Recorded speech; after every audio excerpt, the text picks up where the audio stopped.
Welcome everyone. So I'm here with Gabrial Emerging, my incredible friend and mentor here, and I'm going to start it off by just welcoming us all to take a deep breath, to feel our feet on the earth, and just to share vulnerably for a minute because for those that know me, I've been on a journey for 15 plus years of radical healing.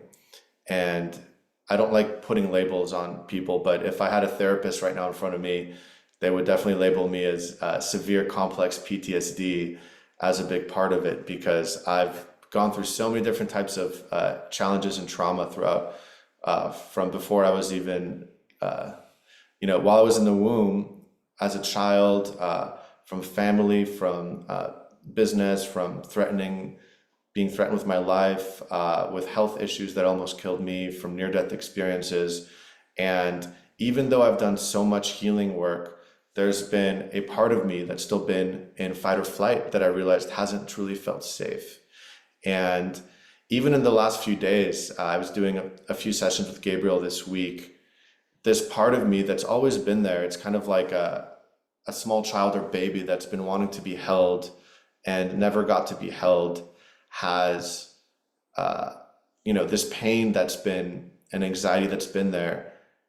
It feels like it just disappeared, and I'm not saying it's completely gone. I feel like there's definitely some layers to go, but trying everything, throwing the kitchen sink at healing, and then finally just feeling like, wow, I can focus so much more, I can interact with people so much deeper, and there's not that sensation that's been there, has been mind-blowing. And it's the most simple and gentle things that Gabriel has brought me into. So it's really about slowing down. So I invite you, the reason I'm sharing this is because I invite you to really be patient today. You're going to hear some stories, you're going to receive some keys, and there's going to be some time where Gabriel can choose a few of you to do a few minutes of one-on-one with. And even if you're not chosen, remember that just watching it's a constellation that a lot of people will receive a very similar integration of the nervous system and the biofield from watching and seeing how it's done. You'll start to be able to do it on yourself because it's actually very simple and easy. We just never got taught how to do this. And a lot of it is inspired from these incredible tribes and the indigenous from Africa and around the world that Gabriel has lived with. So without further ado, I would love to introduce Gabriel, and thank you so much for being here with us. Yeah, such a pleasure to be here, and well, thanks for that intro. It's Daniel touched on a few things which are in a way a perfect segue into some of the stuff that just to lay the foundations of where we go. The one aspect that, like Daniel touched onto, that is really important to realize is that many people in fact most people that I'll end up sitting with have this kind of inner conflict with the going on, and that inner conflict often has something, it's often the first things I hear are, I've been working for so long, I've done so much work, I've been doing so much to heal, and there's still all of this stuff that's not working. My relationship's not working, or my finances are still not working, or whatever the stuff is that's still just not working, and almost a despair. And it's really, really interesting to just slow that down and spend a little bit of time looking at what's going on there. And the first principle to understand is that our nervous systems, or we talk about nervous systems in a way because it's trendy and people are really coming to understand the nervous system and the polyvagal system and all of that. But what I'm talking about is actually far beyond the nervous system. You can consider the nervous system in a way to be largely the communication channel. It's the one that's communicating all the information from the cellular intelligences through into a centralized intelligence of the brain, and then back to those decentralized intelligence. And so obviously if the communication network is static, like if you're sitting on a cell phone and you're talking to somebody and there's a lot of static in that connection, it's hard for the entire biology to work well.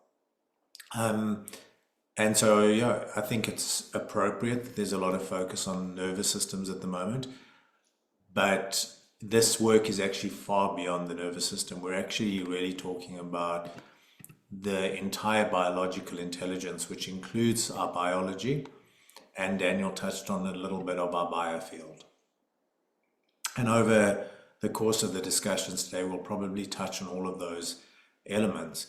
But I'm just going to restrict my wording to talk about nervous system because that's really a good place to start. And in that biological intelligence of our nervous system, it's really balancing two very important things.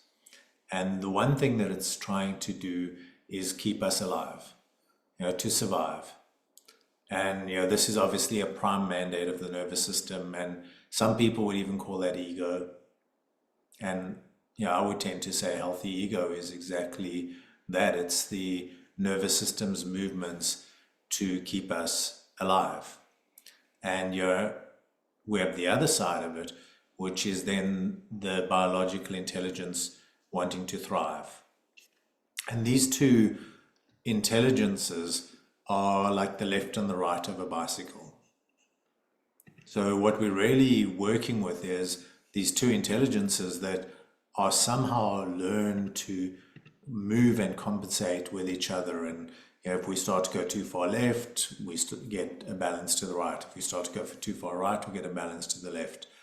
And in a healthy integrated nervous system, these two left and rights are actually working to balance us and coordinate us and steer us in the direction that we're moving to.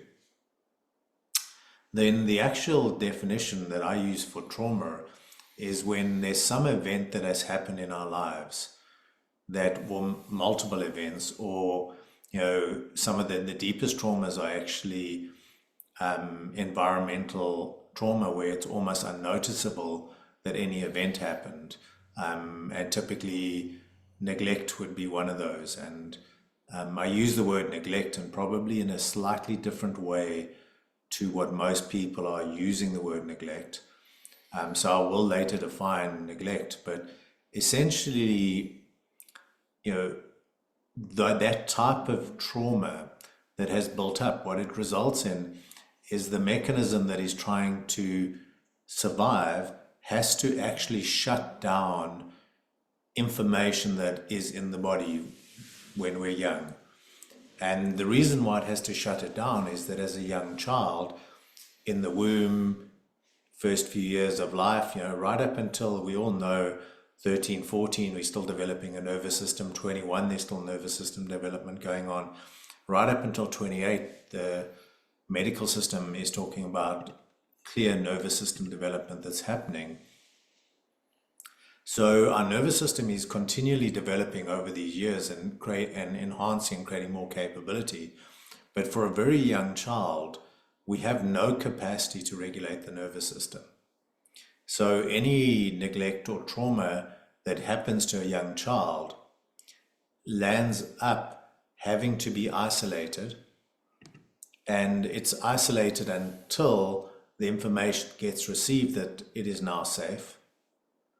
And when the information arrives that it is now safe, then that information becomes available to be processed, because it was meant to be processed by the entire tribe, not just by the individual the young child who may be experiencing in isolation at that time. So what is essentially happening is we shut down some information, we isolate it, we have mechanisms that keep it isolated, and that mechanism that's keeping it isolated is trying to keep us alive until such time as we receive the information that it can now unwind and start to thrive. And so what basically happens is, for a period of time, those two mechanisms, the left and the right, become entangled with each other. So the survival and the thriving mechanism actually get locked up. Yeah. And we now get one movement that's trying to thrive, and we get another movement that's trying to survive. And when we become adults, we often end up being annoyed with the part that's trying to keep us alive, which is still locked up at a very young age.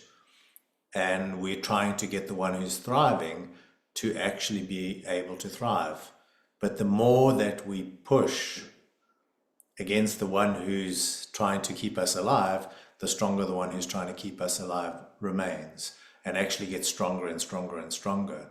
So a lot of what we do in the process of trying to heal actually lands up countering that very effect. And we'll end up actually creating survival mechanisms that get more and more strong, or more and more sneaky. So if we do a lot of spiritual work, we can actually land up making those survival mechanisms get really, really sneaky in the way that they hide the trauma. So what we really do in this work is quite different, is we find what is the information that the nervous system was missing as a young child. What information did it not get? Yeah. And then we give that nervous system that information. And as soon as it gets that information, it just unravels by itself. Because that is how the mechanism designed itself. It was meant to be temporary. It was meant to lock itself up for a temporary purpose, for typically a few hours, or if there was an extreme crisis in the village, maybe a few, or the tribe, maybe a few days, or at most months, that it would be locked up. And then there would be the signal that, okay, we've survived, all is well. That unintegrated information can now be felt by the entire tribe, can be integrated, and the young child nervous system can go back to thriving and learning. So that's really what the mechanism is. The miracle about the nervous system is, because it's fundamentally designed to unwind, its core design was that is temporary, and it therefore knows exactly how to unwind, that it doesn't matter when we give it this information. Now, I've worked with like a 70-year-old woman who was put in an incubator straight after birth, and was kept in an incubator for the first few months of her life. And she created this incredible community that she lived in, and everybody who lived and came into that community spoke about how amazing it was and how much healing they got. And yet she had this sense of that the community was not supporting her, that she wasn't actually getting what she wanted out of it, that dissatisfaction was still there.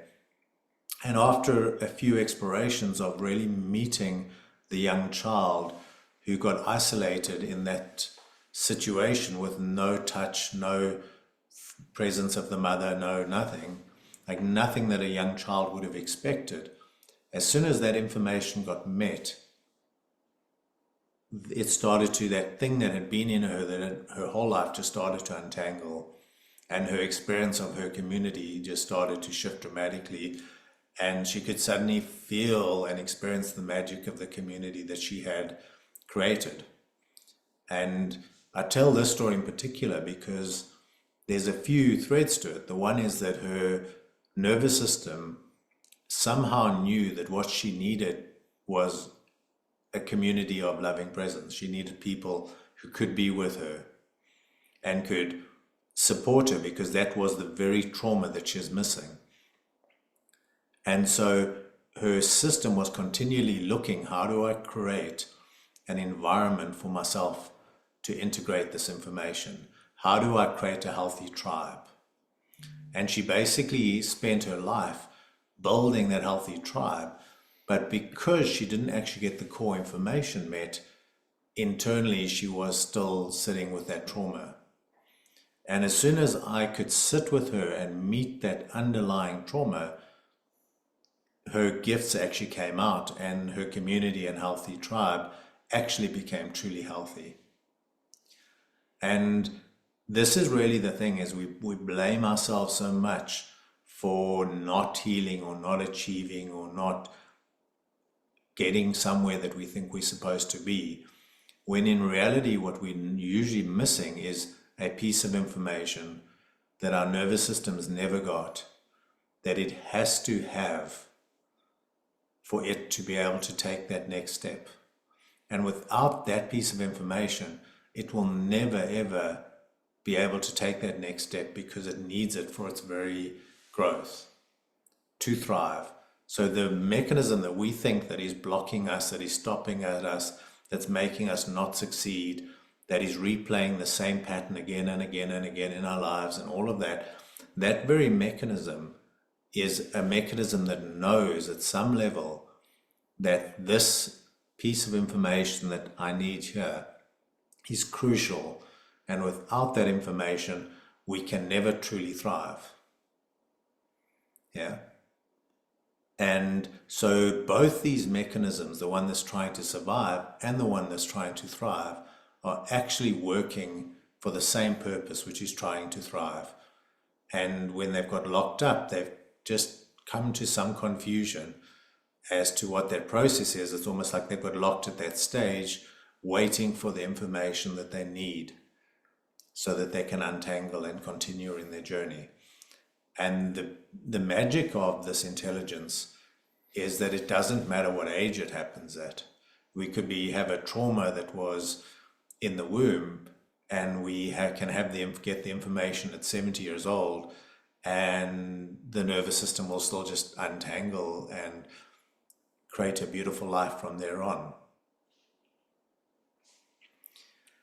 And yeah, so that really for me summarizes a lot of what I look at when I'm working with, let's call it nervous systems, but really working with the biological intelligence.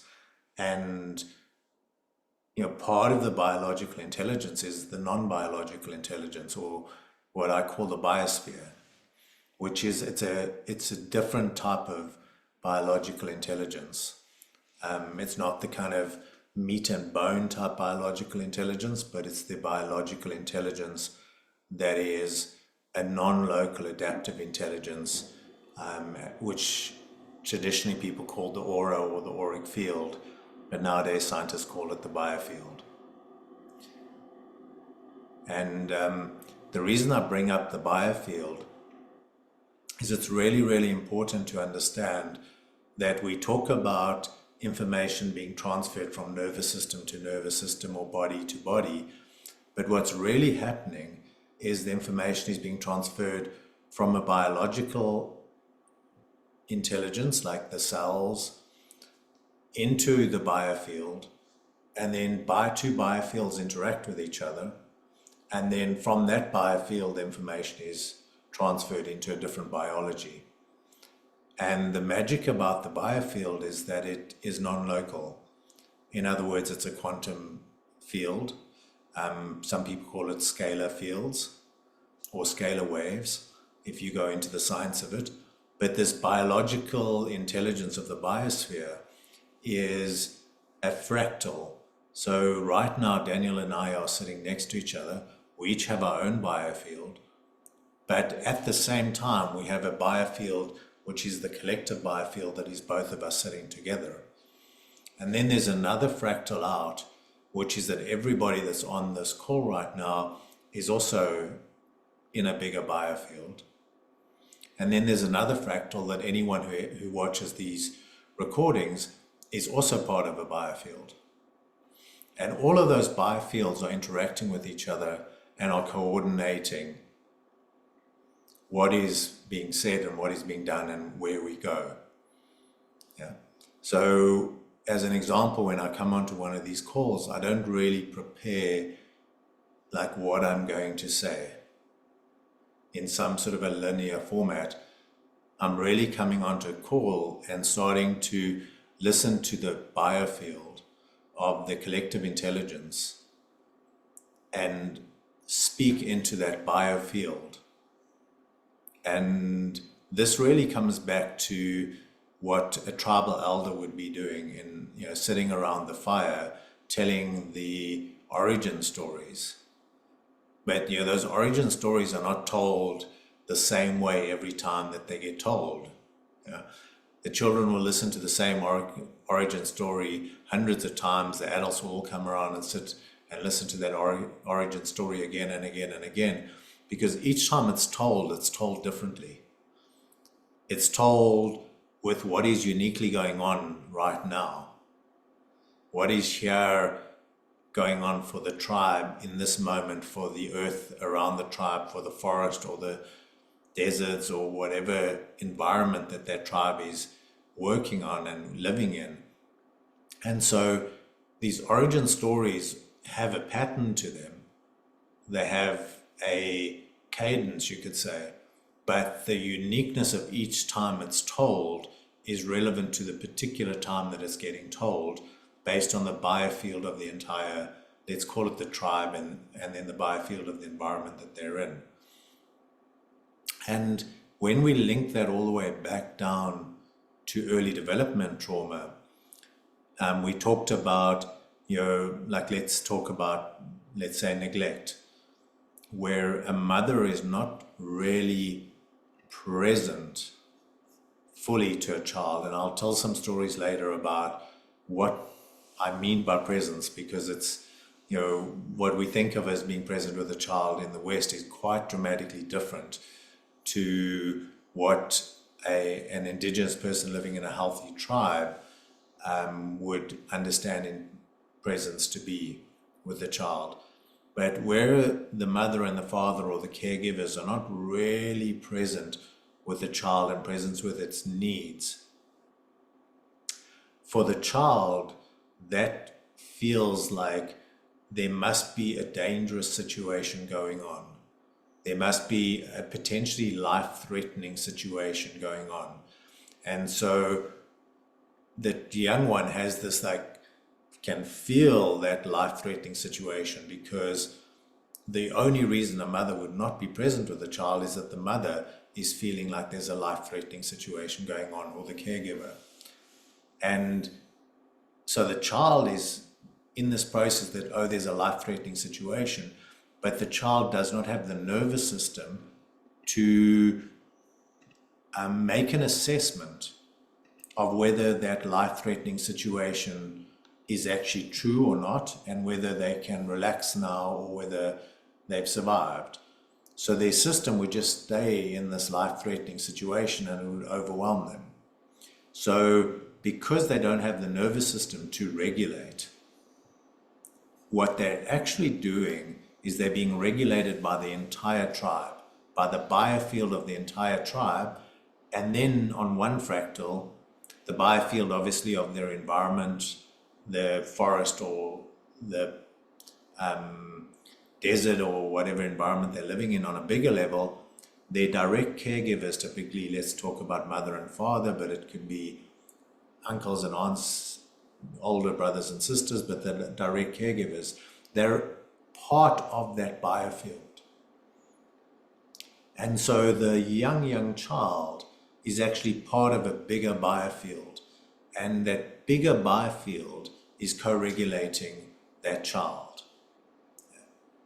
So if we just understand that as a fractal, and that being the environment that the young one expected to be in, then we can start to look at what a biofield is actually doing.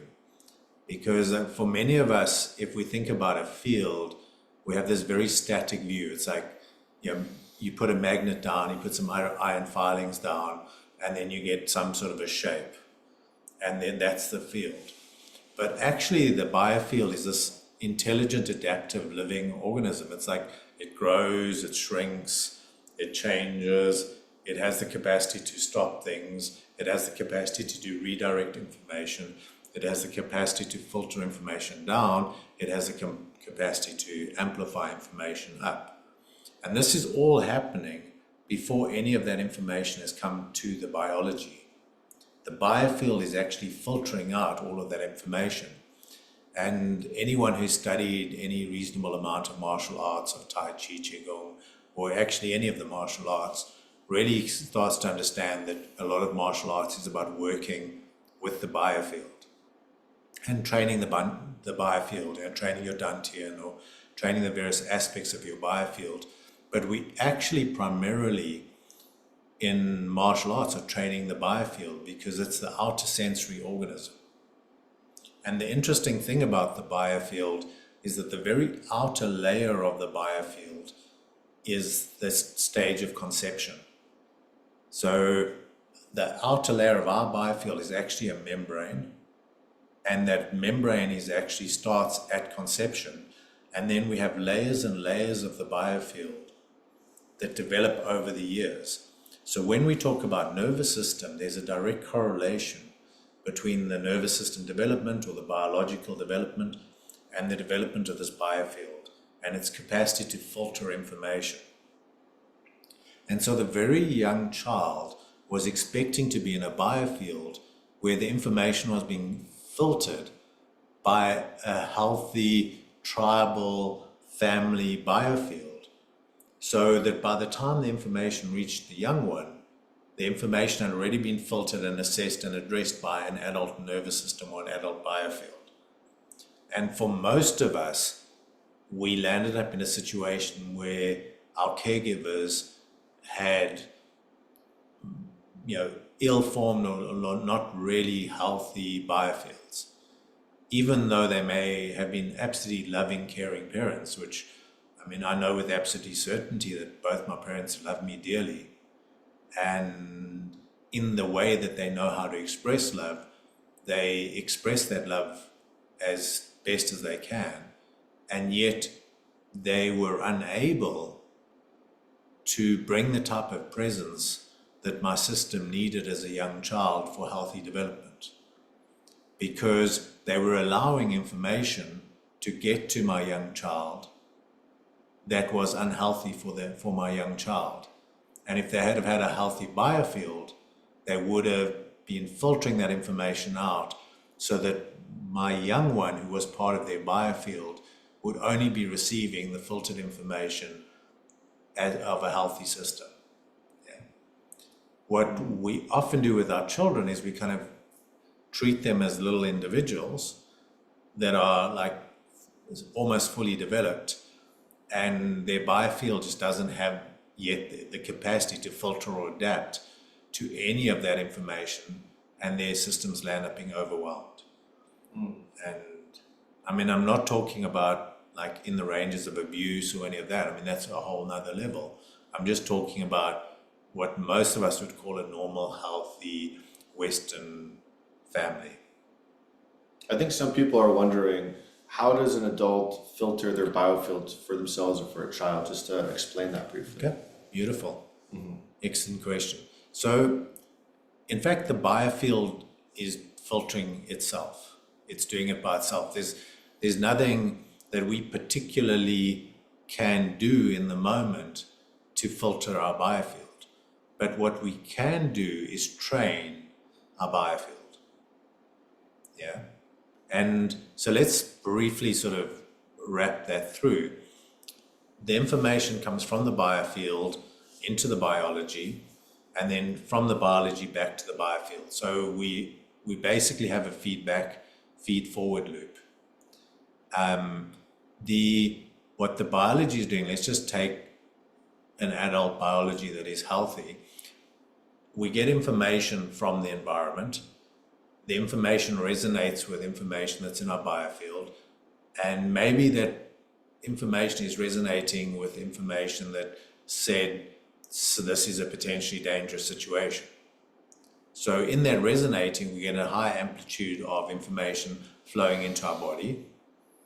And then our biology, our body, actually goes through the process of assessing, is this truly a dangerous situation? Am I truly in danger? And that is something that only an adult biology can do. A young child of 3 months old has no need to have the capability to assess that, because if it was truly a dangerous situation, there's nothing they can do about it. They're running, all of that stuff is fighting, none of it is useful. They're totally dependent upon the adults in the tribe to make that assessment and take care of them and take the appropriate action. But for the adult nervous system, it's able to make that assessment, use its signaling capacity to look around, to smell, as well as to feel the rest of the information on the biofield and the rest of the information from the tribe. Because we are a herd species, and we started off as prey, and then we became predators later, much later in our evolution. So we have the nervous systems of prey animals, like antelope. So herd prey animals. And so, part of what we would do is we'd be able to feel the nervous systems or the biofields of the rest of the animals in our tribe. And we would be able to use our own senses to assess whether we're safe or not. And the combination of those two would feed back to our biofield, no, whatever that signal is, it's okay, all is well, and we settle. And if you actually look at and you really study herds, you'll find that herds, let's take wildebeest because they're one of the herds I've spent a lot of time with in Africa. But the wildebeest will have a number of really big male alphas, and they're really big and they tend to hang out on the edges of the herd. Like in the front, around the edges, and at the back. And the wildebeest, these big male wildebeests, have actually gone through this ritual or initiation of becoming adult male alphas. And those adult male alphas are actually regulating the biofield. Their highly developed biofield is actually regulating the biofield of the rest of the herd. So you'll then usually find within that herd, there'll be the more skittish ones who are like reacting to all the movements, and they'll react. And the big alpha will kind of take a look, make an assessment. And if that assessment is like all is well, then alpha will actually help regulate the nervous systems of everyone else down.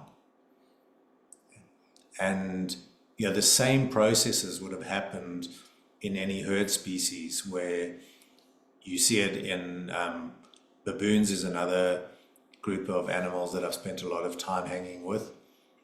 But then if you hang out with tribes, you find that there's specific initiatory rituals that happen at specific times for both the men and the women.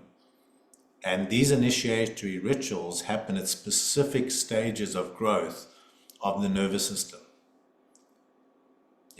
So you typically, we still have some of them in today that we know about, but your typical 12, 13, 14-year-old rituals that take place when there's a transition of a boy from, and I'm just going to talk the boy, there's the same for women, but for a boy, he would typically go from living in the mother's hut to now you sit at the fire with the men. You no longer sleep with a woman. You no longer sit with the woman and get food first. You now sit with the men around the fire. And you now, if it's raining, you're out there in the rain with the men. And that process will have involved them not only just moving from being the mother's hut or the woman's hut to sitting around the fire with the men. That process would have involved them going through some sort of a challenge in nature. So I'm now talking tribes that have settled, that have permanent huts, versus the more nomadic hunter-gatherer people.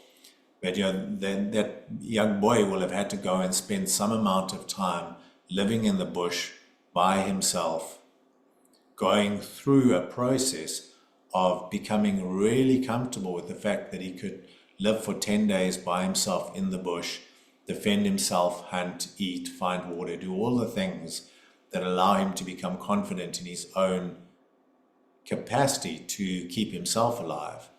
And then at a later stage, when he would be at the stage where he is ready to take on a wife, he would go through a different set of initiatory rituals. And these initiatory rituals are actually designed to help that young man develop his biofield. so that he's able to take that role as a young man or as an older man in the tribe. And if you go down to some of the nomadic tribes that I've hung with, those initiatory rituals can continue right up until eldership. So, the 55-year-old man going out to hunt a giraffe by himself would be an initiatory ritual that would come down as something that is needed for the next step in his spiritual development and his contribution to the tribe. So there are these very specific places where the biofield is consciously worked on. And then, it's hard to find a tribe that doesn't practice martial arts and hunting of some form or another, amongst the men. And I'm going to, the women do their stuff. I'm going to talk the men stuff just because it's the one that I've spent the most time with, and obviously have been through some of those initiatory rituals myself. But some sort of a practice of fighting and some sort of a practice of hunting, both of these require quite a large capacity to work with our own biofield. And I'm going to talk about hunting as an example. There's tribes that lie in bushes, and I mean different tribes have different hunting gathering, but lie under the bushes next to a waterhole and learn how to bring their biofield so into connection with the environment that they're undetectable by the animal coming to the waterhole, and they're able to jump out of the bush and stab. There are tribes that lie covered in mud and all they've got is a little breathing hole, and they lie like that for hours and hours and hours, waiting for the animal to be close enough that they can jump out with a knife and kill it and hunt. So there's different ways of hunting that actually cause us to develop our biofield. And then when we work with group hunting, and I'm again talking primarily men, but it's equally relevant with women, they have slightly different rituals. But when a group of men are out hunting together, they are actually working as one single intelligence. And that process of arriving as a single intelligence and the process of operating as one unit and noticing the minute we don't operate as one unit, something adjusts. They don't, when they're not operating as one unit and you're walking out in the forest, when I was with the pygmies, they don't just go, oh, well, yeah, there's somebody that's out of sync with us, let's just keep walking through the forest, it's fine. If there's an emotional upset, if there's something that's causing somebody to be out of sync, they stop, they address it. They immediately work with that disharmony until they're totally synced up and they're working as one biofield, and each biofield is working as its own biofield. So in the natural environment, we have, in a way, that tribes that have become healthy and learned how to really prosper in those natural environments and thrive in them, have naturally learned how to work with their biofield. And they naturally understand it. I mean, when I hang with these guys, it's like, we're just talking the same language, we're in the same thing immediately, because it's just they understand it. Sometimes they haven't had the words for it. So it's so part of what they live that they don't even have a language for it, because it's just what they do. But some of the guys that I work with that I'm really learning a lot with are indigenous Bushmen who have been raised in a Western world, so they've gone through our full Western schooling system. Their traditional tribal knowledge has been really broken down over the last few generations.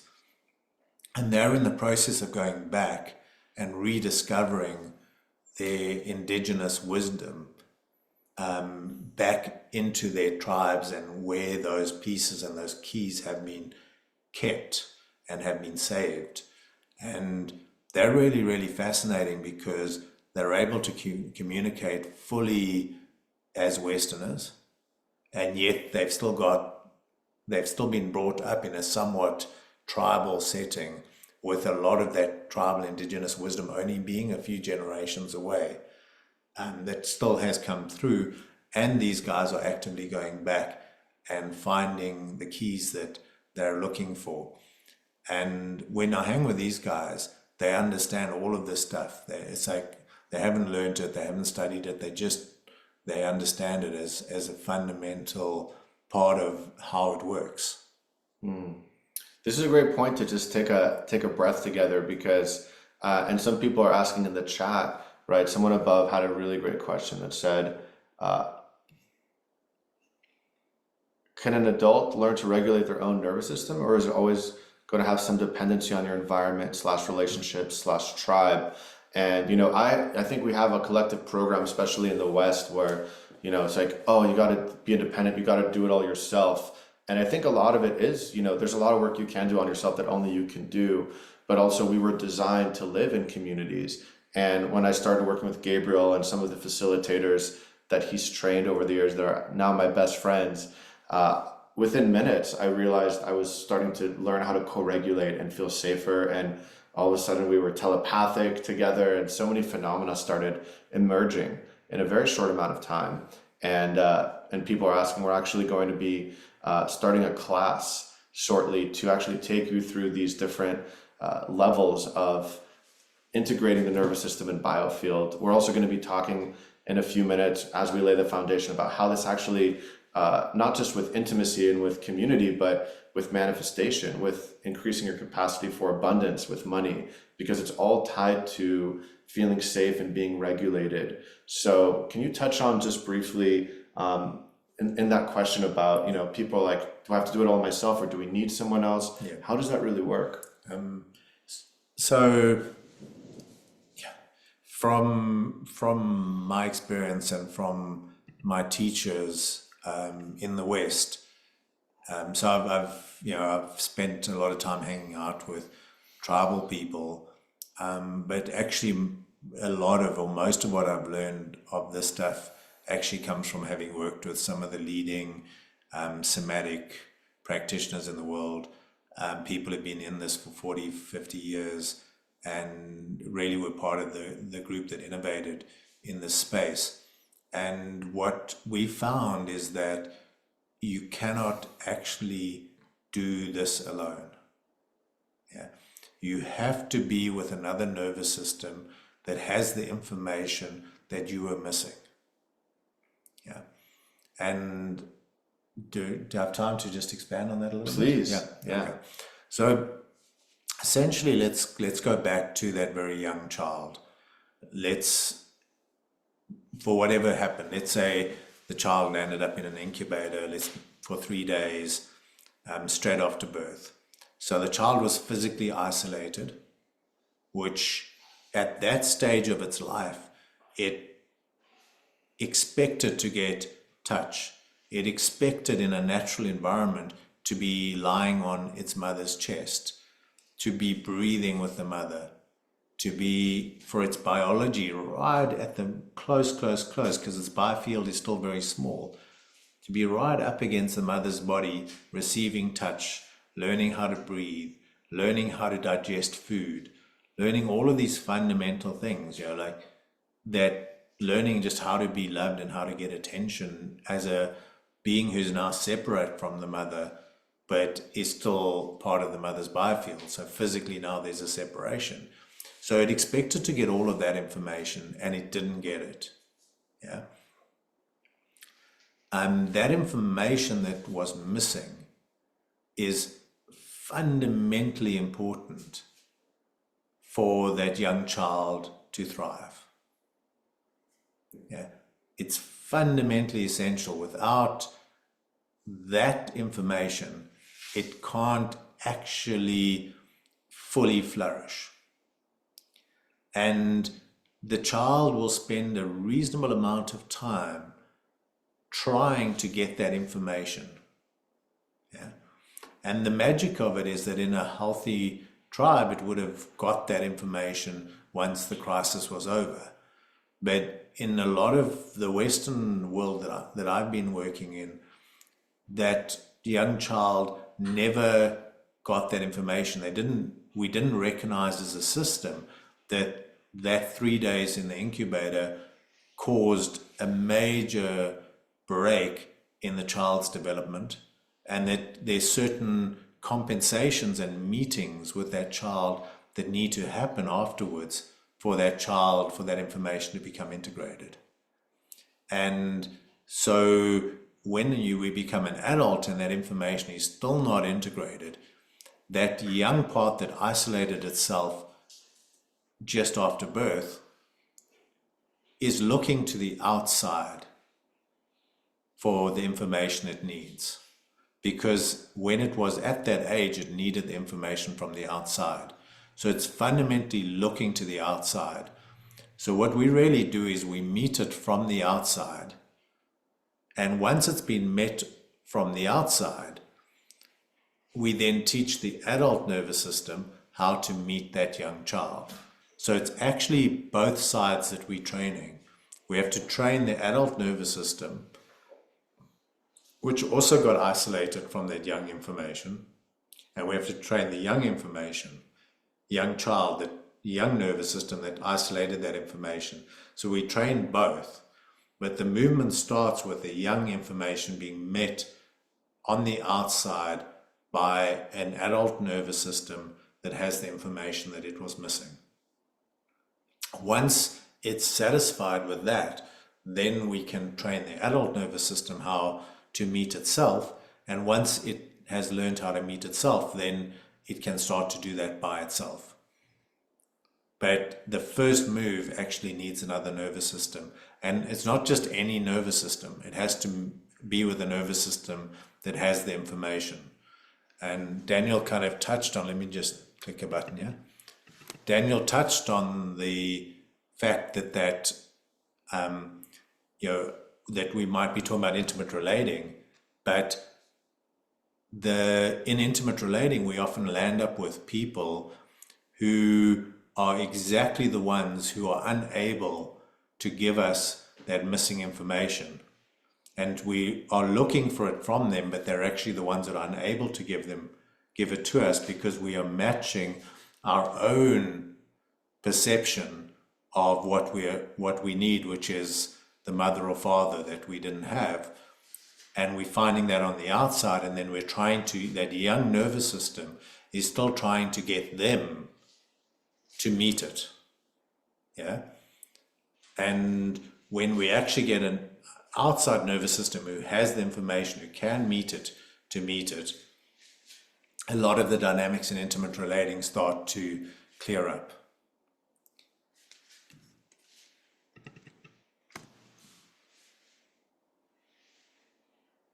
So I see we've got a couple of raised hands. Should I jump onto raised hands, or what do you? Well, how about, I think we're going to do a few one-on-ones in a few minutes. So I think let's go into just a few minutes on manifestation. Okay. I think that'd be amazing. Cool. Then we're going to do a few, if you're raising your hand, that means we might call on you to do a few minutes with Gabriel, which is an amazing experience. Then we're going to share just a few minutes about a 6-week container that we are launching, and I'm so excited for that because this is basically the journey for all of this to actually regulate your nervous system with Gabriel, with some of the other amazing facilitators that are just some of my favorite new people, and taking you through meditations and courses to learn how to integrate this in all the ways we've spoken about, and so much more, obviously, that we don't have time to talk about today. And then we highly recommend staying, because in about an hour, if you're watching live, because this really works the best only when it's live, we're going to have a free scalar frequency transmission from the Rasha, a new type of technology that's a base 12 mathematical device. Sounds like an alien device, maybe it is. And it's actually transformed our lives. We've been using it actually, and it really helps to deepen this work, because how I see it, it's kind of like noise canceling headphones or floss. It finds the specific frequencies that are causing these disturbances in our biofield and our physical bodies and our emotions, and starts to dissolve them with the opposing frequencies. And if you're, as long as you're present with it, the more present, the more powerful. You just relax into it. People have really profound experiences. So that's what we're going to do in about an hour. So if you can't stay for the whole thing, we highly recommend it. So let's just talk a few minutes about, how this deals with manifestation and abundance. Sure. Yeah. So yeah, I think we've tackled a lot of the basics, so we can jump in here. So let's start with like the biofield, since Daniel like really set up the biofield well for us, and then we can track all the way back down into trauma from there. But essentially the biofield we spoke about as being this feedback, feed forward. Yeah.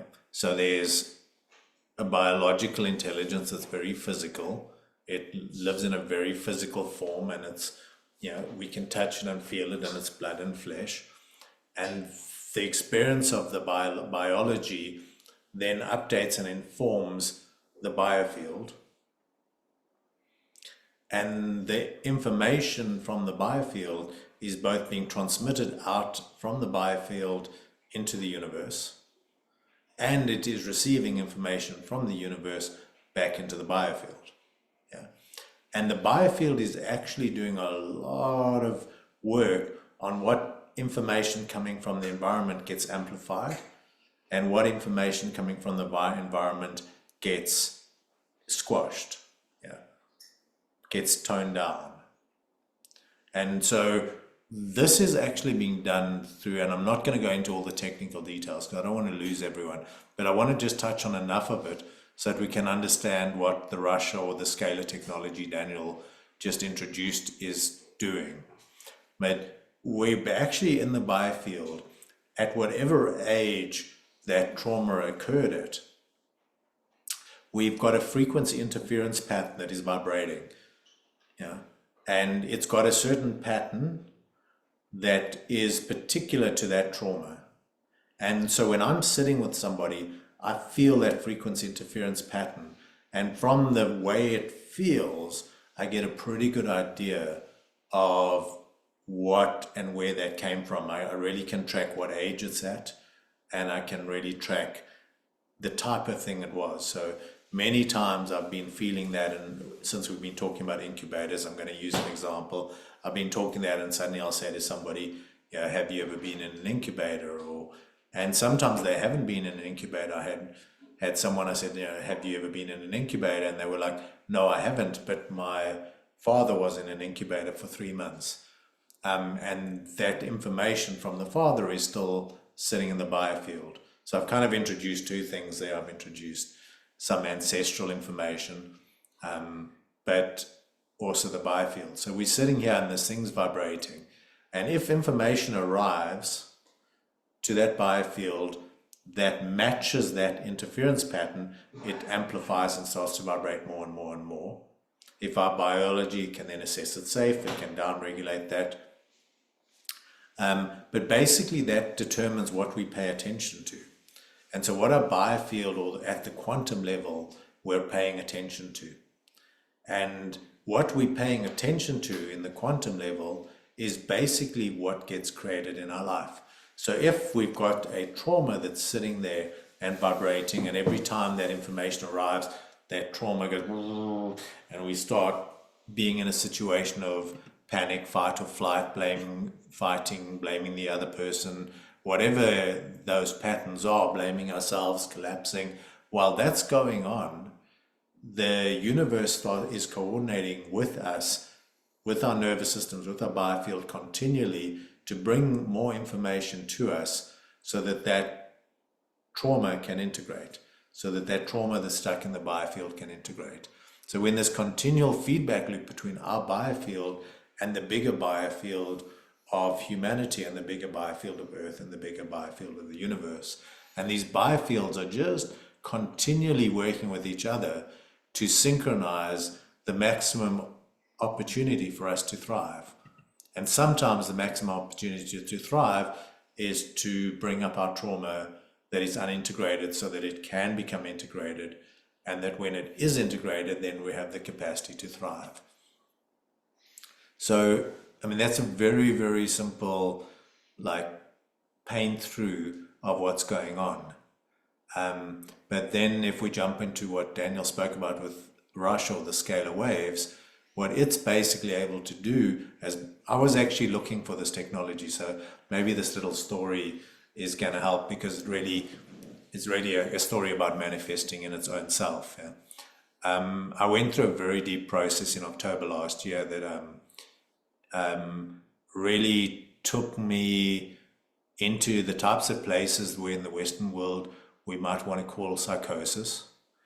But fortunately for me, my wife was able to call the Bushman shaman that has become a very dear friend of ours, and he was able to sit with me, and then we called another friend who is a Bantu shaman, so we call them Sangomas in South Africa, and between the two of them and my wife, who's a practitioner of this work as well, they were really able to help me navigate through that space and bring down the information that was wanting to come down. And what really had happened is I'd had this big opening and a lot of information was flooding into my system.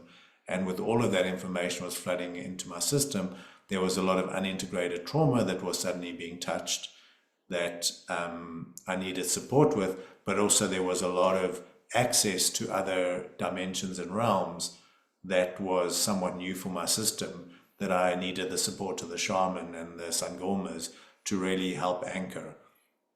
And in that process, I started to really understand the biofield. I had been exploring it for years. I'd been working with tuning forks. I'd been really trying to understand and navigate how the biofield works. And I really suddenly understood the nature of the biofield and how the biofield is actually the connective intelligence of the universe, and how it actually, everything has a biofield. We call it a biofield, but every quantum particle has a biofield, every atom, molecule, human, universe, earth, etc., and how it's this fractal interconnection of biofields that is the structure of space and time. And then from that kind of understanding, it sounds superficial when I say it here, but from that understanding, I started to understand how these frequency interference patterns were working and how they were intimately related with trauma and actually were where the trauma is stored. And I started to understand what technology would be able to help the biofield clear, so that the work that I do suddenly, instead of it taking 7-8 years to really transition, in my case, from deep trauma to being really thriving, we could bring it down to a year, 2 years, that type of time frame. And I understood this technology so clearly, and I'm an engineer, so I kind of felt into, do I need to create this technology? And it was clear that there was a no. I wasn't interested, so I was like, I'm not going to create the technology. But I kept sitting in the vibration of what this technology would feel like, how this technology would work. And then I went to Africa Burn, and I'm not going to go through the whole experience, but I landed up at Africa Burn, dropping into a space of understanding what my future life was going to be and feeling that space. And then I asked the universe, okay, well, what is the next step that I took to get here? And the universe was very clear within a few days. It said, okay, you need to go to Burning Man. So I thought that was a really easy thing to do, not the hardest challenge I've ever had to face. So I came over to the US to go to Burning Man. But I have a number of students that are in the US, so I reached out to them and said, do you want to do something interesting while I'm out here? And they jumped at it, and they organized a whole lot of events. And I arrived in Austin, Texas, and one of the people I met in the first week I was here was a guy who was talking about this Russia technology. And it just so happened that a Tai Chi teacher arrived in Austin, started doing lessons in that week.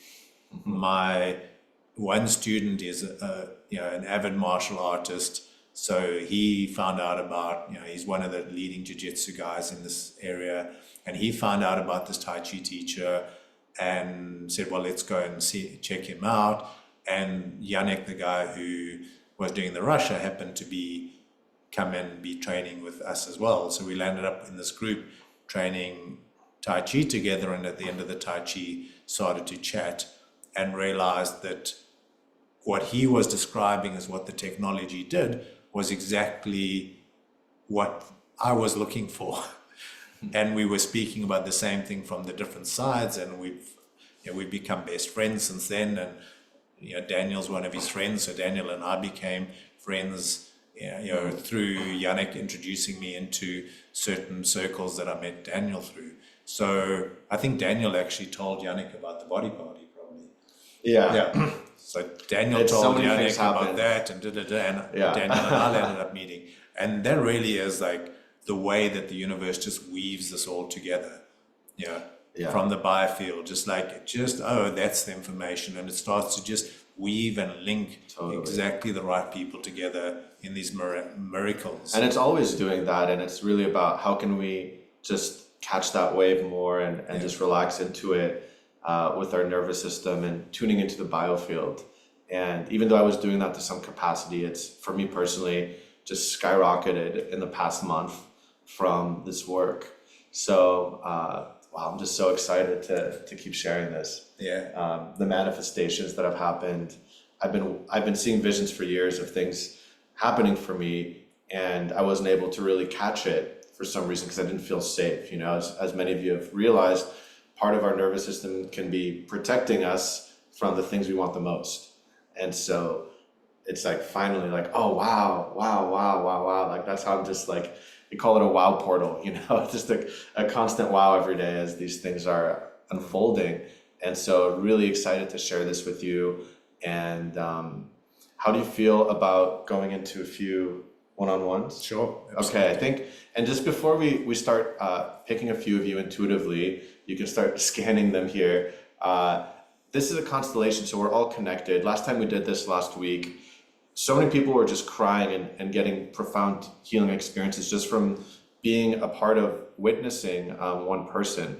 And the other thing I'll say real quick is, it might seem like we have all these different stories and traumas, but it's like, oh, my mom did this, but really there's such a deeper layer where we were never raised in these tribal systems. And so I believe that we all really have so much of the similar collective things that when you witness someone co-regulating and unwinding, it can happen to you right away. It usually does. And so I invite you to really be present and allow yourself to really catch these codes, because your nervous system will start reconnecting and start doing this on its own. It's actually quite simple in a strange way, how I've been doing all these things my whole life, and now this is really what's been landing it all. So I invite you to really just be present and just allow whatever wants to happen to you as you watch this to occur. So with that, I'm really excited. Let's tune in. Anyone calling to here? You want me to do it? Okay. Yeah. Okay. Let's see here. Let's go to Martha.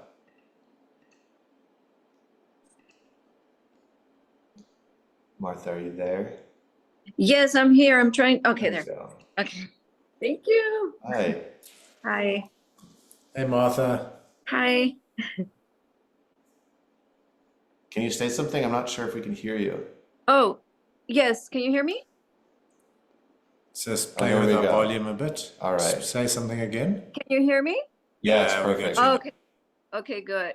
Well, interesting, because my thing is all about being seen and heard. So, so thank you for picking me in. That's probably why you couldn't hear me.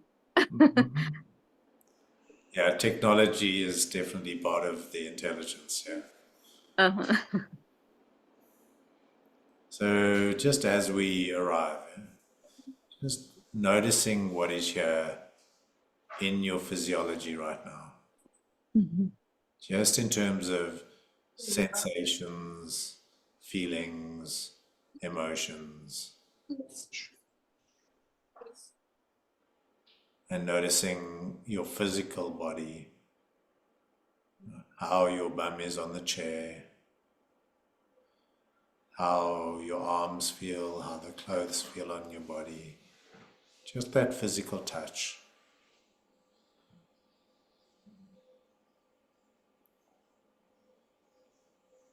And we just, there we go.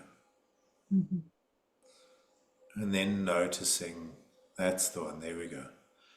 noticing how my nervous system or my physiology is feeling your physiology.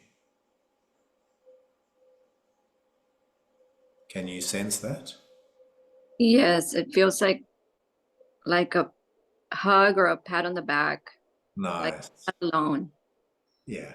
Beautiful. Mhm. Yeah. Beautiful.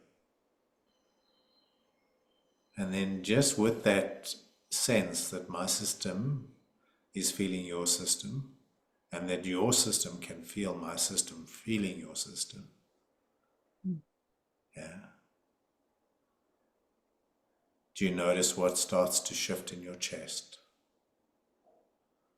Yes, I think I became more aware of like stress in my face. Yeah. Nice. Nice. Nice. Did you feel that little shift? Yes, Yeah. What did you notice? I felt like a little bit of a release, Yes. Yeah. like it's okay to. Yes. Beautiful. Beautiful. And then just checking in what's happening in your belly, your solar plexus, and your chest.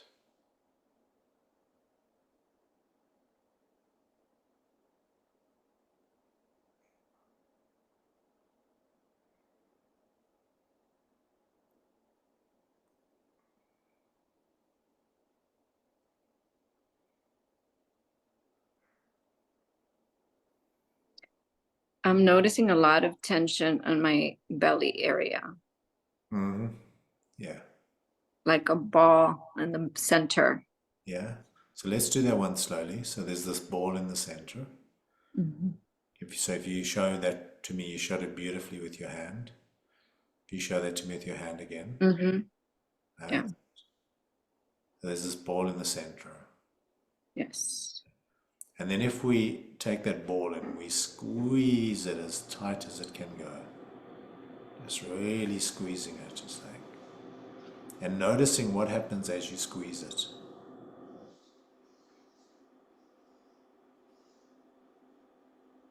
I feel like it's getting more centralized. Okay, Like it is becoming smaller, but it's like maybe denser or beautiful. compacted. Yeah. And then we slowly gonna let it release. Yeah. Slowly just letting it. Nice. Just slowly there, slowly there, slowly, slowly. Can you feel what's happening there?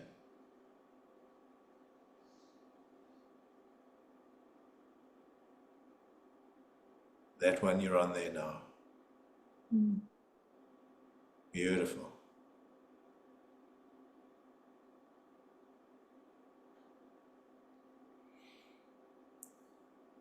Slowly, and then letting it come more out and release more and release more.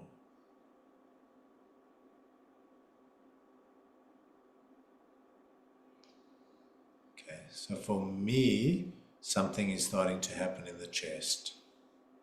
Mm. Can you feel that? I do. Yeah, it's like I do, and it's like something is like wanting to rush things, and so it's not allowing. Yeah, yeah, yeah. So that's something that's wanting to rush things. Mhm. How do you feel that? I feel it like here, like in my upper area and in the back of my upper heart and back, Nice. the higher heart. Yeah. And what does that feel like? Is it a vibrating or is it a If tense? it feels like a tension, like it's holding something. Like there's no flow, like it's holding the flow. It's keeping compressing the flow. Nice. So just noticing that I'm noticing. Yeah. So noticing that I felt it happening in your chest. Mm. Yeah. So it's not alone. Mm. We know it's not alone because I could feel it happening. Yeah?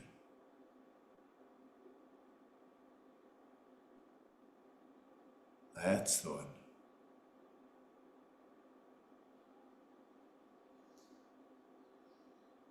Slowly, sweetheart. Slowly, slowly. So the reason we go slow is so that we can really feel the movements in a way that's safe. We don't like overshoot and we don't miss it. We don't go past it. We just It's like I hear this little one saying like, but nobody has ever seen that. Like nobody has ever seen that, been there with me. yeah, nice. That's it. Beautiful. I love the way that you're listening to that. Yeah, and it's true. No one has. Yeah, and that's not your fault. That was the environment that was supposed, in a healthy environment, healthy tribe, it would have been seen, it would have been felt, it would have been noticed. That's it. I love the way you put it. So as you put your hand there, noticing the weight of your hand, the pressure of your hand against the chest, the warmth of your hand,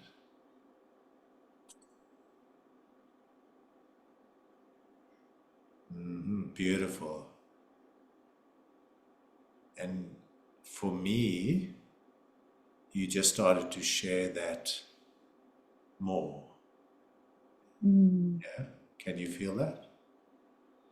Yes, and I felt a shift in my mind too. Like it said, like the fear was like nobody can see it, but yet when somebody did, like it opened up, like it just wanted to be seen. Wow. Wow. And know that like it's safe to be like you want to be seen, you don't want to hide. Yeah. Yeah. Yeah. um, So you can see the intelligence. As soon as it was safe to be seen, it came to be seen and felt. Yeah. And it not your fault. It's never been safe to be seen and felt here before. And that's not your fault. Nothing about doesn't mean anything about who you are. Yeah. It's just this intelligence of your biology has made the correct assumption that it hasn't been safe to be felt. And as soon as it was safe, it came to be felt. Wow. And it really does feel safe. Like I feel the safety in my body.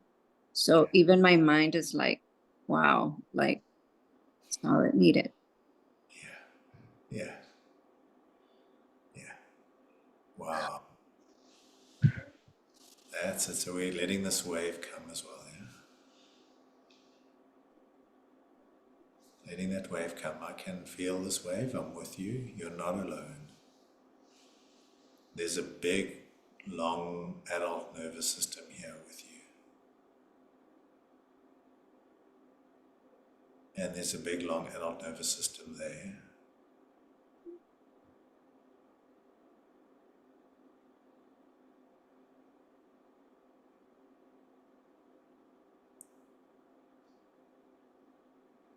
Beautiful, beautiful. That's, I love the movements, yeah? Yeah.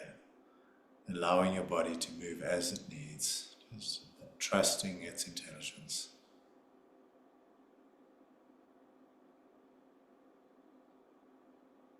Beautiful.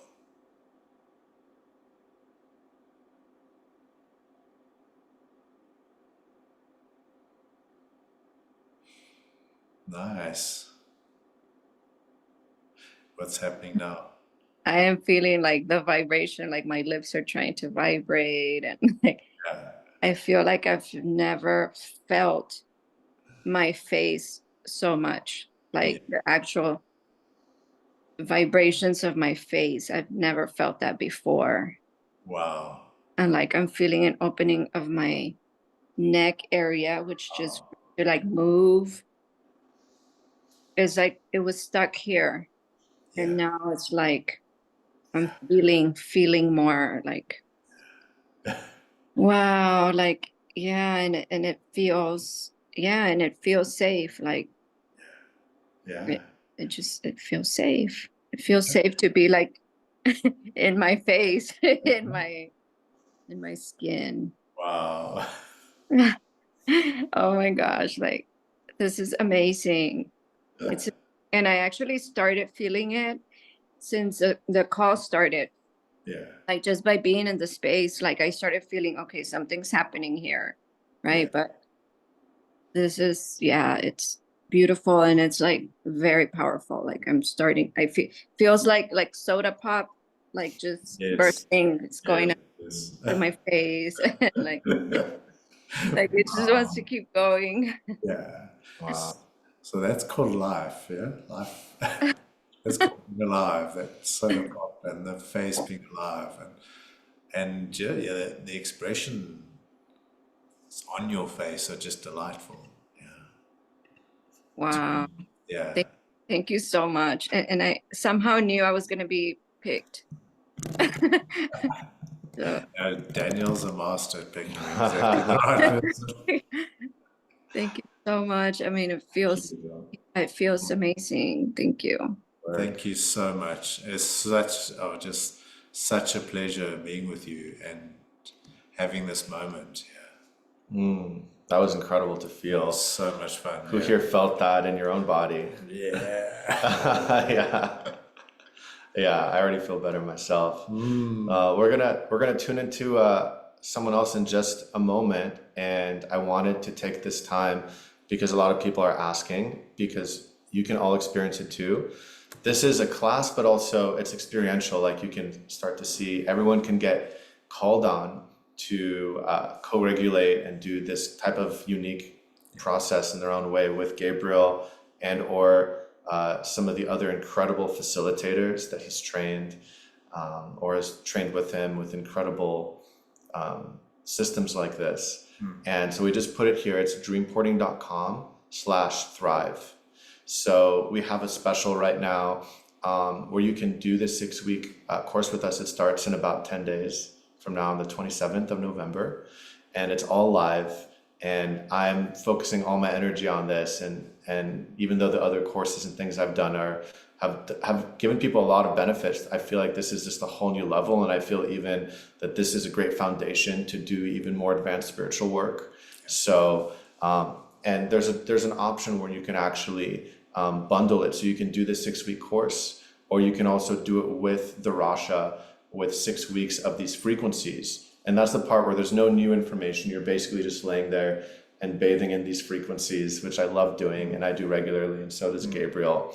So let me just go through it for just a couple of minutes, and then we're going to pick someone else. So basically, it starts with the first week is balancing survival and thriving. And so basically, you're going to learn how to get out of that lock, right? Of like part of you wants to survive, part of you wants to thrive. And we sometimes it gets even more strong as we start the healing work. And so it's really just unwinding that paradigm as the foundation for this work here. It could really be called How to Be Gentle with Yourself. Which we could all use. Feel as catchy, yeah. Yeah, which we could all use. And then it goes into regulation and co-regulation in a tribal context. So this is about learning how to check in with each other, that things are safe, and really connecting us with how we were designed. And this lays the foundation also for interacting with life with each other. Yeah.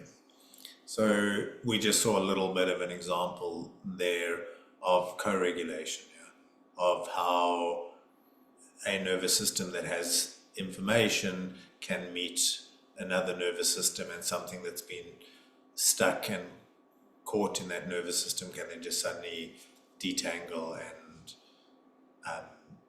align with itself. Yeah. And so the next one is the nervous system and biofield development, embryology and evolution. So this is where we actually can also reconnect, even if we had trauma before we were born in the womb, like I did, and so much more. Do you want to just share a moment about that? Yeah. So, yeah, it's really we're understanding from the moment of conception and how our ancestral lineages flow through us at that moment of conception and what's actually going on there. And it's fascinating. And once you understand that moment of conception, and what's actually going on at a biological perspective at the moment of conception, and also at a spiritual level of that moment of conception, once you understand how those two are coming together, it for me fundamentally reoriented the way I looked at my life. And so we start at the moment of conception, and then we really go through some crucial stages in the embryonic development, which align 100% with our evolutionary development. So we go through our entire evolutionary development of going from two separate organisms becoming one organism, and then one cell growing into a human being.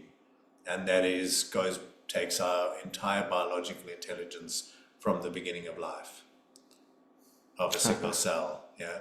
And so humans go through they redo that entire biological development to become adult human beings. And understanding some of the key points and what's going on there and how much intelligence is embedded there is just incredible. Changes a lot of things. Yeah. So basically these first 3 weeks or modules are setting the foundation, and a lot of you are already experiencing that, unwinding that safety just from this intro call. And this is going to really lay the foundation for an incredible new harmony and peace. And then the next 3 modules is really exciting because it's going to go into deeper into the benefits for you. So the next one's about your nervous system manifests your life.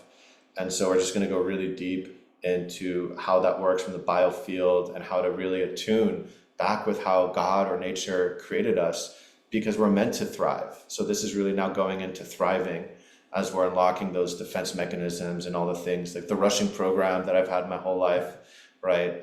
Which is actually blocking us from so much deeper intimacy and abundance. And then we go into the intimate relating and the nervous system. And so I love this. It says our nervous system is continuously trying to resolve its trauma so that it can integrate this old information and move to thriving. And since most traumas are relational, they need to be resolved relationally. So the nervous system, in its attempt to resolve this unintegrated information, keeps recreating its internal family system so that it can work out a new inner system.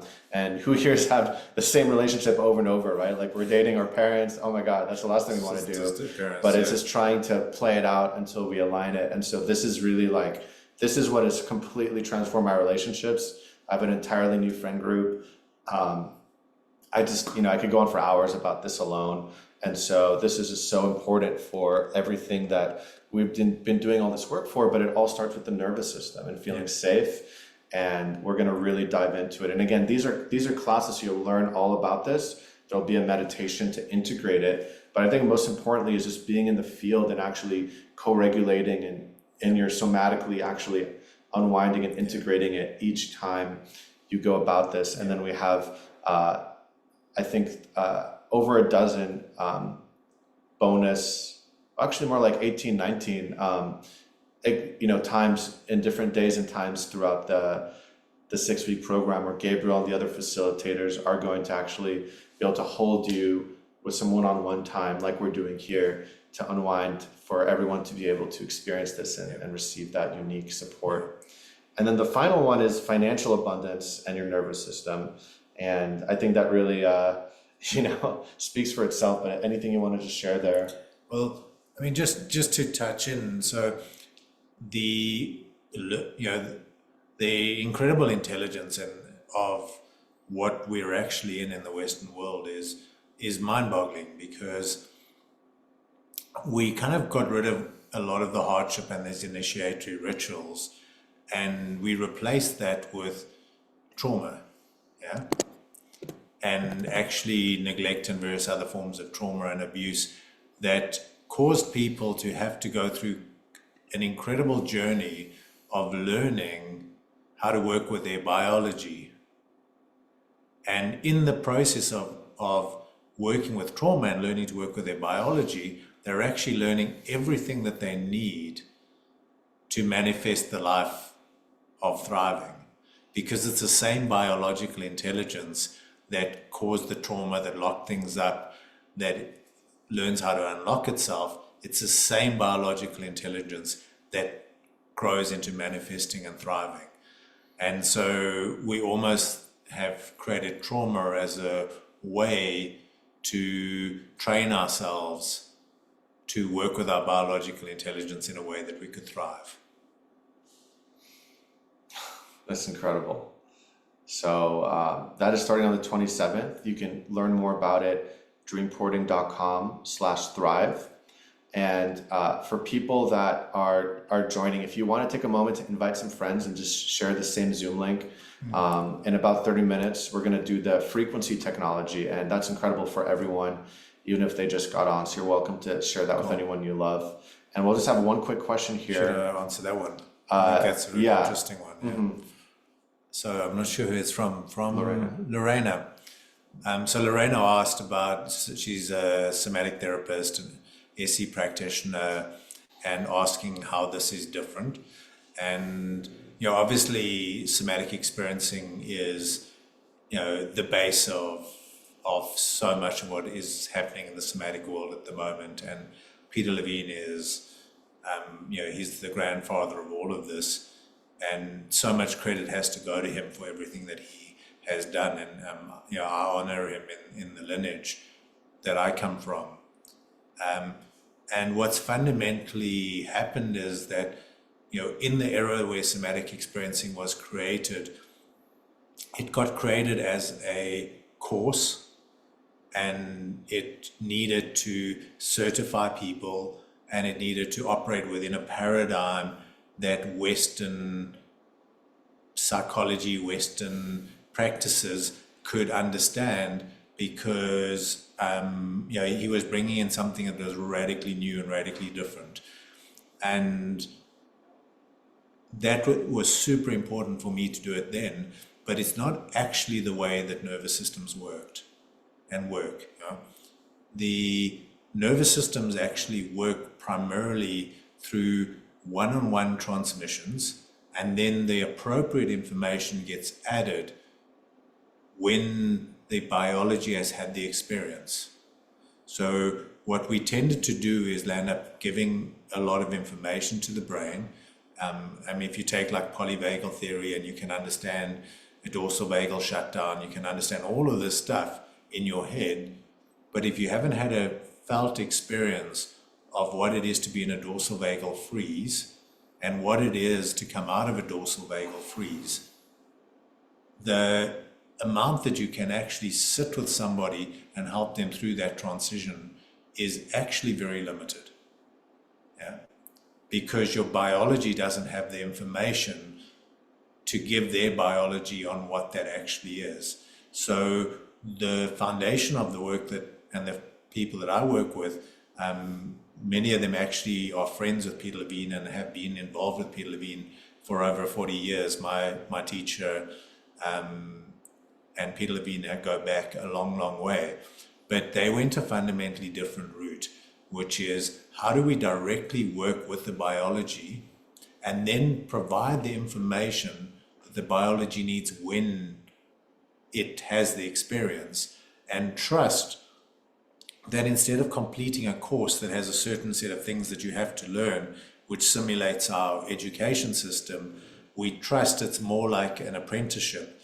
We trust that each person will be going through their own journey, and the journey that they go through exactly aligns with the clients and the people that they land up working with, and that it's perfectly synchronized, that they will get exactly the right information they need at the point that they need it. And so it's a fundamentally different approach. And I did a lot of SE experiences before I found my teacher, and I love SE. And for me, I've landed up here because it was one that resonated with me more than a classic SE education. We really add a whole new layer on. And that really goes into the fact that we're working with a lot more early developmental trauma than SE classically does. And we're also working with a lot more ancestral information than what classic SE does.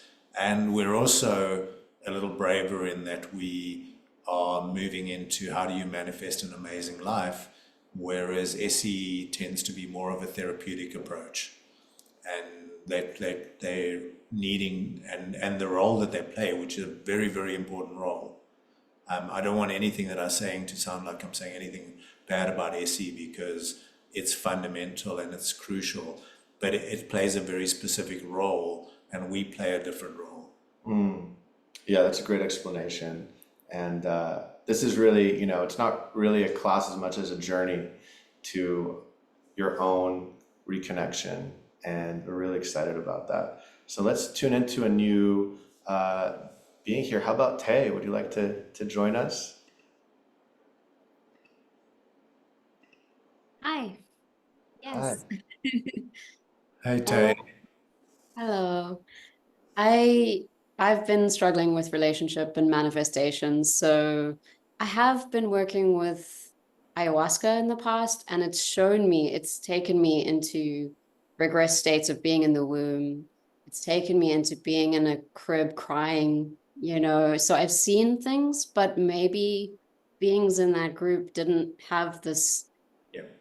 nervous system regulation. So it's like I was safe enough to get taken to those points, but yeah. And again, one of those children that was taught to be like seen but not heard.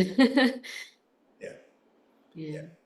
Beautiful. So let's start with just some of the stuff around that, and then we can drop in. Yeah. Since we started off with that background, and again, I've worked extensively with ayahuasca. I lived in the Amazon for 6 months, drinking ayahuasca 3 to 4 times a week, and and that was way back in the 90s when it was very unknown. So I'm certainly not somebody who's in any way opposed to plant medicines and the incredible healing that they can bring. One of the difficulties, and when I came back from the Amazon, I didn't drink any plant medicines or take any plant medicines for some years. In the early 2000s, as I went and started to search in other directions.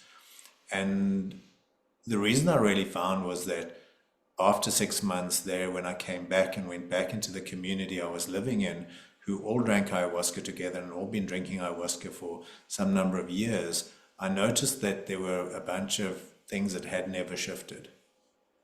Yeah, no integration. So like how does one then I'm still struggling with feeling like I deserve worthiness, like these issues come up in other ways. And attracting partners who are neglecting or abandoning the same things. And I've worked with psychology, I've worked with seeing it, but it's like, then how does it actually shift? So let's And slow down and slow down, and we're just here. So I'm just wanting to give you that experience, just to normalize it, to say, like, ayahuasca is an incredible healing medicine, and I have so much respect for it.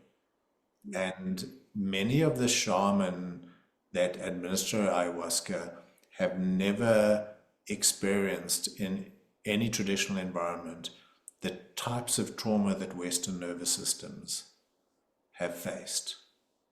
Yeah. So for a child to be crying in its crib would be the most insane experience for any healthy indigenous tribe. Yeah. I'm going to talk about one of my experiences. Yeah. I was living with a tribe, and one day I suddenly heard a child crying, and I realized I hadn't heard a child crying in the 2 months I'd been living there. And it just suddenly dropped in, I'm like, oh, I haven't heard a child crying in 2 months. And the child was crying because it had malaria and was really, really sick. Yeah. And then I began to notice that the children were not having to seek their parents' attention. Yeah. Their parents knew that they were hungry before a child made any noise. You'd be sitting with the mama in the middle of the village, and she would take the child off of her back and bring it to her breast and start to feed it. She would just know, she would feel the pre-signals at the earliest stage of that child being in discomfort. And not only that, but she would know what that discomfort meant. She'd know that discomfort meant, I need food. She'd know that discomfort meant, I just need to be cuddled. She'd know that discomfort meant, I need to go to the toilet.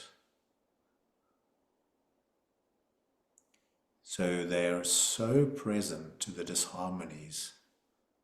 Any disharmony in the village or in the tribe, that the child would get that type of attention.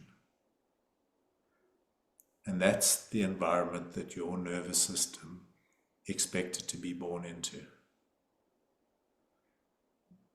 Yeah. And anything less than that would have been seen as life-threatening.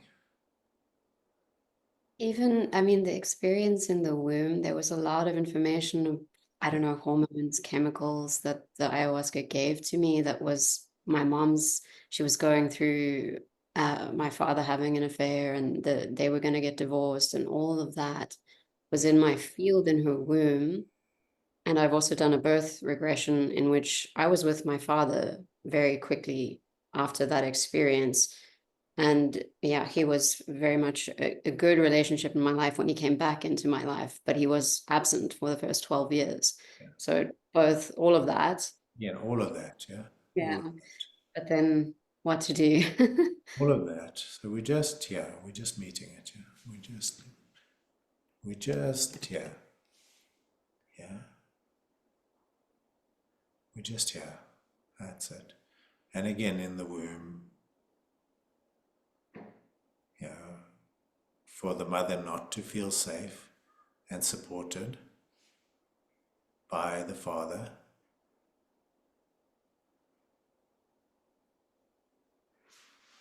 would be threatening for her and life-threatening for you. Nice, there we go. And so obviously then the nervous system or the biology starts to have to try to figure out, how do I survive this situation?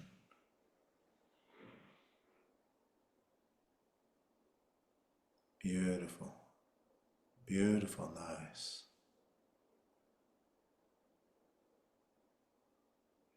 So there's nothing wrong with you. There's nothing that you did or could have done differently. Somehow the environment was not a healthy environment. And your system has been trying to adapt to that environment ever since.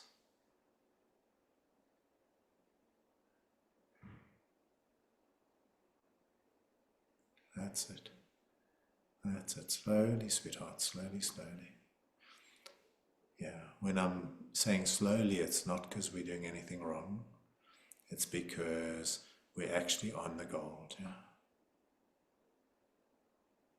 There we go. I feel like I'm running, like my heart. Yeah. Yeah. We're back in that stage. Yeah. We're in, for the young one, we're in that very early trauma where it's panicking. And it's not even really it that's panicking. It's the mama that's panicking.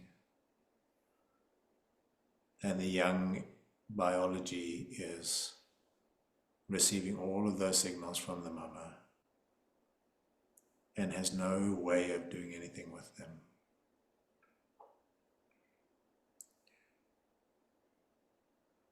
And in fact, as an act of love, the young one tries to hold some of this information for the mama. Because we do fundamentally love our parents and our ancestry and our grandparents and our tribe. And we're coming in as these young beings who understand love. And so we decide to take on some of this information for our mama as an act of love. So that she doesn't have to deal with all of it. That's it.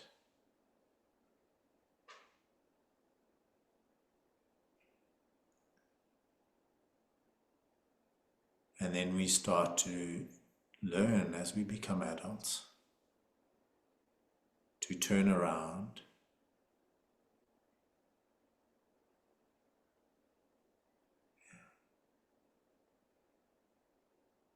and that we don't need to heal our mother and our father, our grandparents.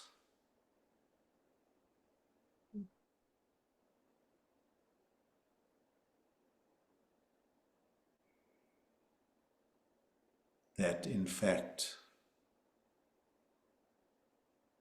in some strange way, we are an expression of their love.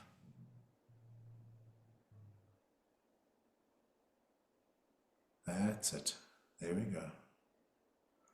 What's happening in your chest now? It's quite expansive feeling. It's like it feels like something, it's hard to put in words, like something just opened.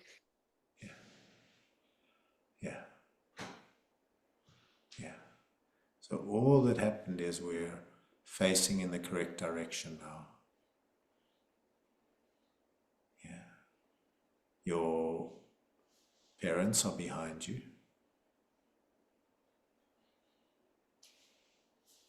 And you're able to move forward into your life. Yeah, that's it. Nice. Nicely done.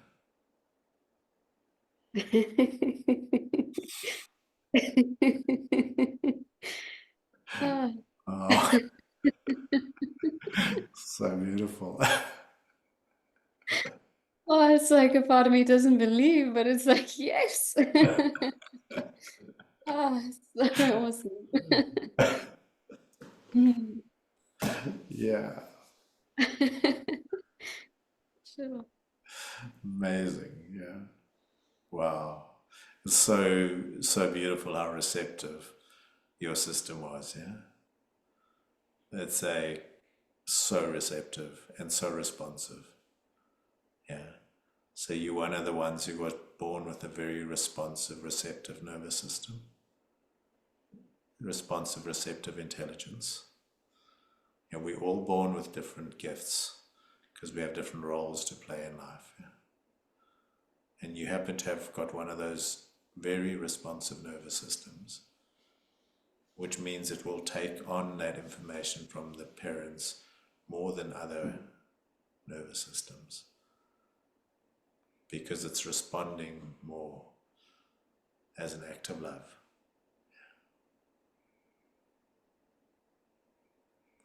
And that responsiveness is the gift. Thank you so much. It feels like an unburdening and like as if like the ancestry is with me and shifting with me. Like there was a feeling of that, like in that moment of like all my cells, but my DNA, like everything just felt like alive and shifting. And my kitty came to sit here with me, and I feel like I'm Oh, they're the safe. best. They know where the business is, yeah. Yeah, like she jumped in when she heard you guys, and it's Yeah, been yeah, they're the Mm, absolute best, yeah. great And work. animal intelligence, yeah. Beautiful. Thank you so Mm, much for having the thank you, courage to Tay. step up here. So nice to meet you. That was incredible. And I see so many people felt that, right? We're all part of this constellation. So thank you for feeling that. We're helping the world by doing this work. We're shining it to all of us. Um, so I'm really excited because in just 10 minutes, we're going to start the Rasha. You're welcome to bring your friends. And we're just going to close by doing a mini meditation to deepen this even more in our nervous systems and our biofields. So for just to answer any last questions, we are going to do another one of these. It's going to be completely different. We're going to be sharing even more wisdom and activations on Thursday, same time at 8 a.m. Pacific time. So we'd love to have you deepen with us then. And we're also going to do another Rasha. It's on the same calendar link if you joined the one from today. And there'll be a couple other opportunities for the Rasha too, because you want to definitely do that one live. Um, and for those that are asking about the course, it's all recorded. So this course that we're doing, you can watch the lesson anytime, and then there's Q&As several times throughout the week so that you can catch them live and receive that one-on-one support. So it's totally will work even with the holidays. We're actually going to take a break for Christmas to integrate and then keep going. So it's designed to be very accessible to all of you. You can find out more at dreamporting.com/thrive, or email us with any questions at info@dreamporting.com, or get on a free call with our team, and you can book that link on the website, dreamporting.com/thrive, if you have any questions or if you're on the fence and want to see if this is best for you.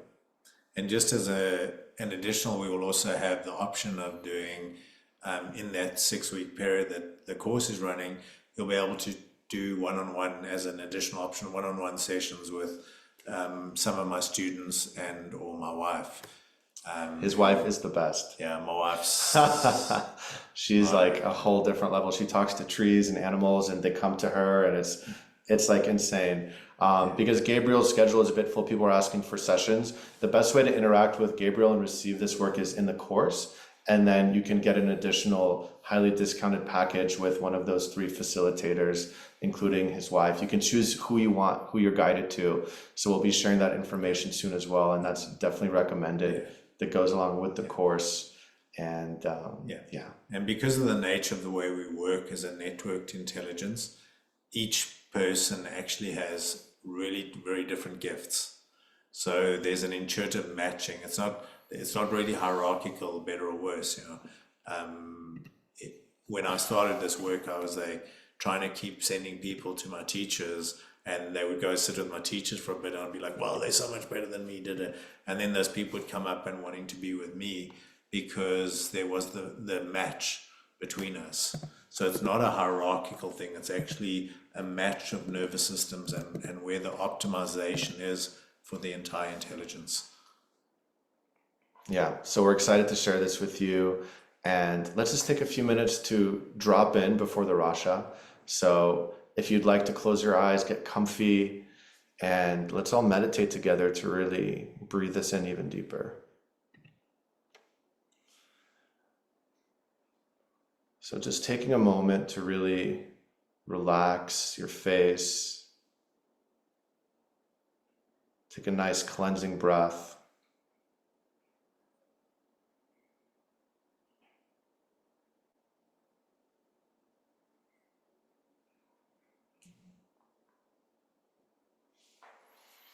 Feeling the feet on the earth, your connection to the earth.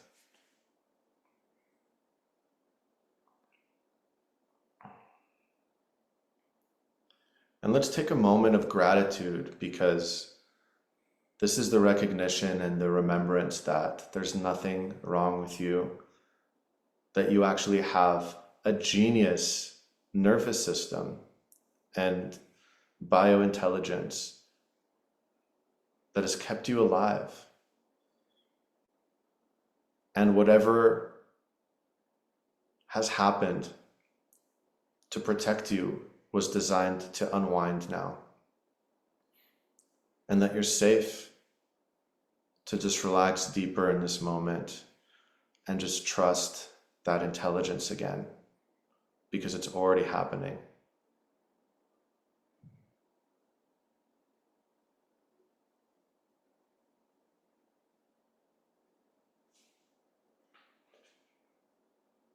And let's take a deep breath into that.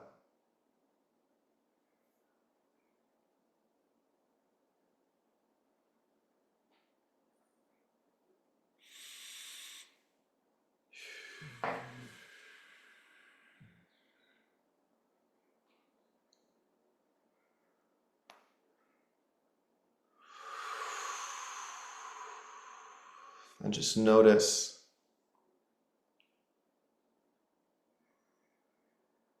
your body responding to that trust and gratitude.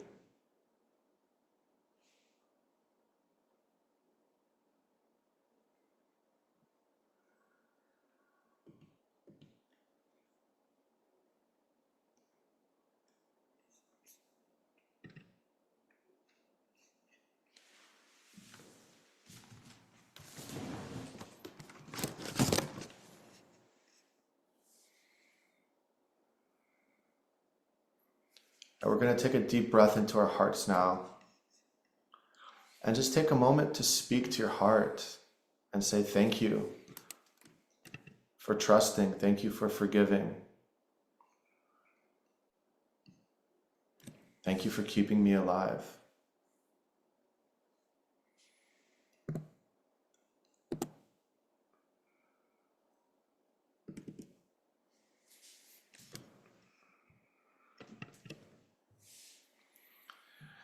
And now let's use our voice. So let's take a deep breath in and make a sigh, make a sound to bathe your nervous system in that tone.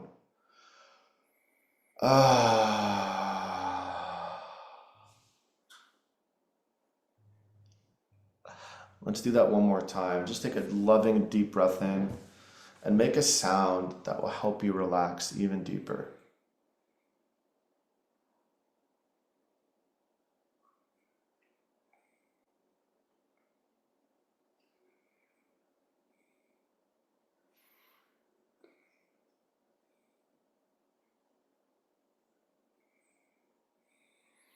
And let's end by focusing on our auric field. Start to feel the energy around your body and how it's starting to interact with this level of peace. Feeling gratitude for the deeper intimacy and abundance that you're already letting into your life. How does it feel to truly have healthy relations, to feel completely safe, and to just sit back as the waves of abundance bring you incredible miracles and joy?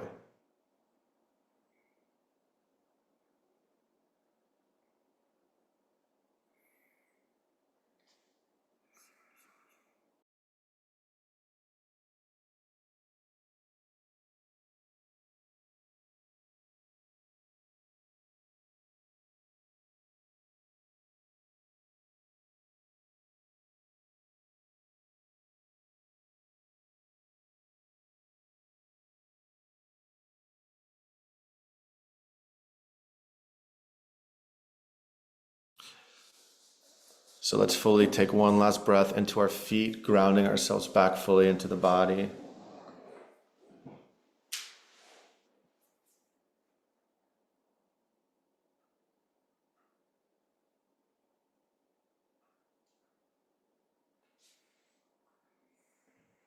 And when you're ready, you can gently open your eyes and return to this space, welcoming yourself back.